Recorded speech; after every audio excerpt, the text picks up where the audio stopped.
Welcome back to Hotham's Apiary. I'm Jason Hotham, and in this episode, I'm going to be performing another inspection. I will also give the bees a honey super. The weather is wonderful. The cherry blossoms are opening up outside, which is indication for us to give the bees a honey super so they can bring in nectar. You won't want to miss it. Keep watching.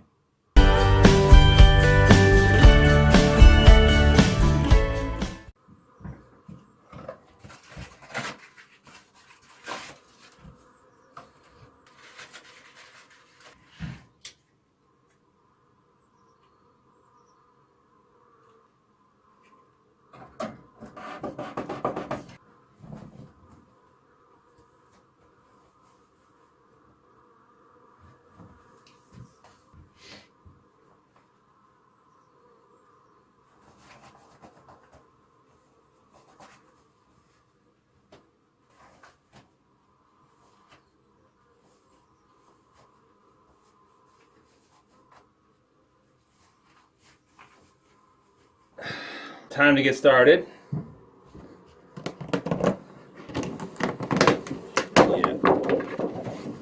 This hive is definitely ready for a honey super. And also, this time of the year, we can start varroa prevention. The way that I do it is I add a empty frame to the outside of the brood nest where the bees will draw out comb and they will raise drone brood. Varroa mites, for some reason, prefer drone brood over worker brood, and it kind of serves then as a trap for the varroa mites. This was an outside frame. The bees are bringing new fresh nectar into the hive. I'm gonna shake those bees off real quick. Okay, so I just want to do a quick inspection because I want to just make sure that the queen is still laying eggs. I imagine she is.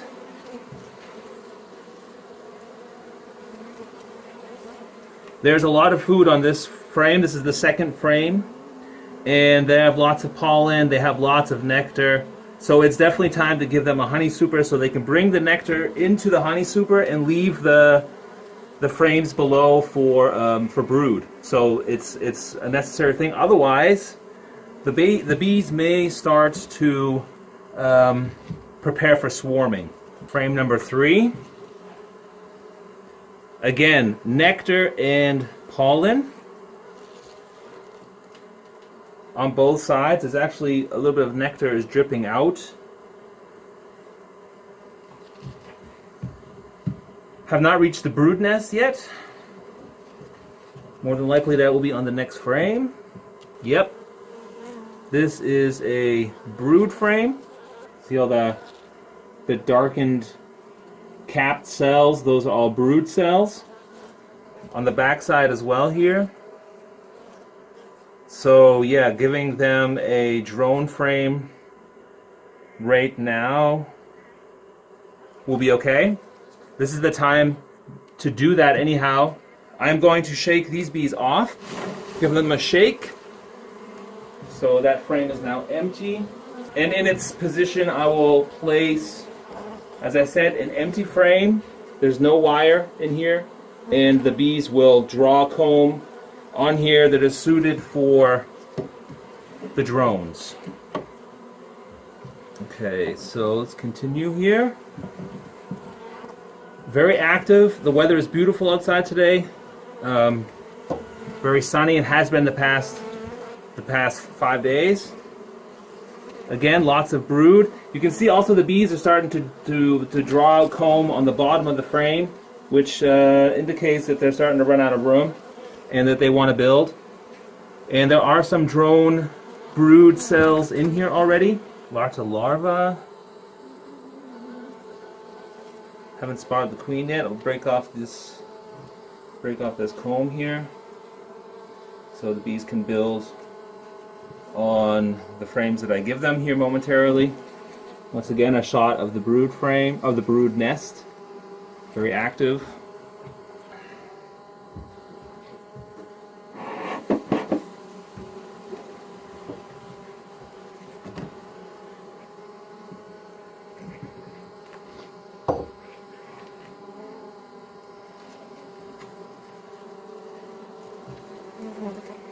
Look at all that brood. That's all capped brood. This is good because I want this bottom box here to be reserved for brood. I do not want the bees to start filling the brood nest with honey, because they will, one, it will reduce the amount of bees that we will have from this colony, and two, I can't harvest that honey that's in the brood frame. On this side also, here's also a brood frame, not as much brood as the others, so this is the edge of the brood nest, I would say. There are a lot of eggs on the bottom of the frame, lots of pollen, looking really good.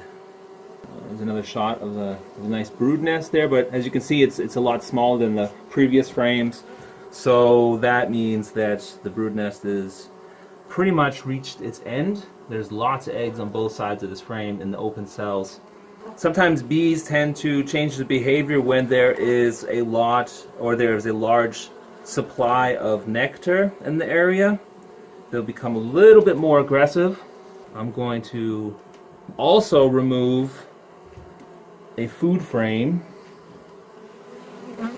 and replace that with an empty frame for them to draw on and for them to put brood on.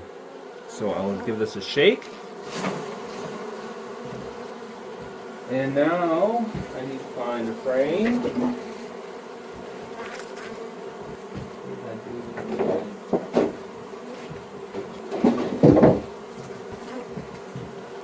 Alright. So yes, this was just a frame with some wire on it. The bees can build upon that. Now let's move all these frames back into position where they were. I also mark the drone frame. Either I color it black or I write the letters DR on them on the top, because sometimes I forget where I put them. So now I'm going to do two things. So I'm going to give them a little bit of smoke so that they will return into the chamber. And then I'm going to place on top of the brood chamber a queen excluder. This one still has a little bit of wax on it from last year. Basically it's a wire mesh, and the spacing of the wires, or of the metal, or the mesh portion of the frame, is made so that worker bees can pass through, but the queen cannot. Hence the name queen excluder.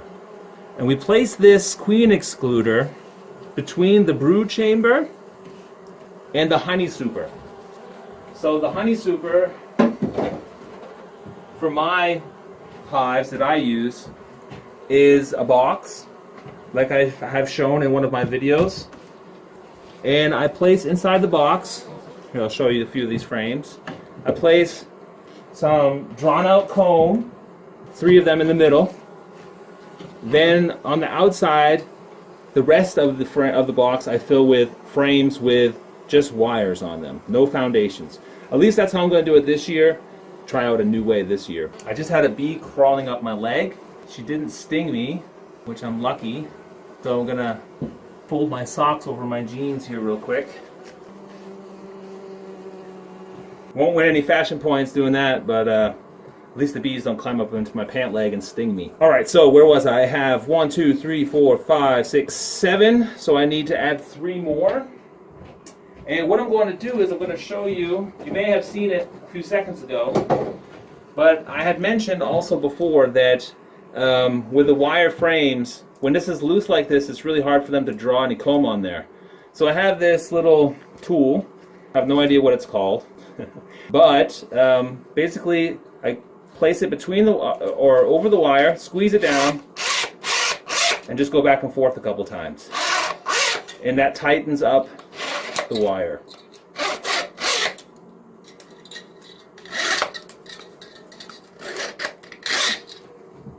So, and now I can just place that inside of the honey super. So I need 2 more. 1. Same thing here. Tighten it up. This is a new frame from last year. Has not yet been drawn out.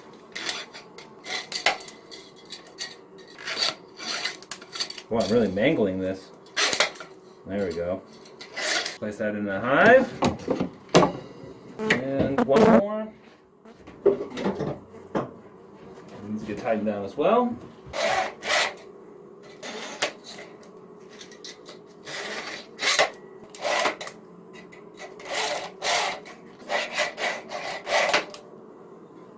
There we go. All right. So that's 10 frames in the honey super. Place the plastic on top again, just like as always. Go ahead and scrape off some of this wax on here, though. I've ordered a tripod for my camera, so hopefully in the next videos, starting, I'd say basically in the middle of April, I'll be able to give you a little bit of better perspective of what I'm doing and when I'm doing it. Get that wax out of here. Cover goes back on. What did I do with the cover? Put the cover back on. Close it up, and we will let the bees draw out the comb in the honey super. And I imagine that with the weather like this, they will be bringing in a lot of nectar, and hopefully, let's say end of May, I'll be able to have my first harvest of honey. And in that time as well, probably before that, I'll try to make a split of exactly this hive right here. So we'll see how that works out. You won't want to miss that, so if you haven't already done it, please subscribe, stay safe, stay healthy, and have fun beekeeping.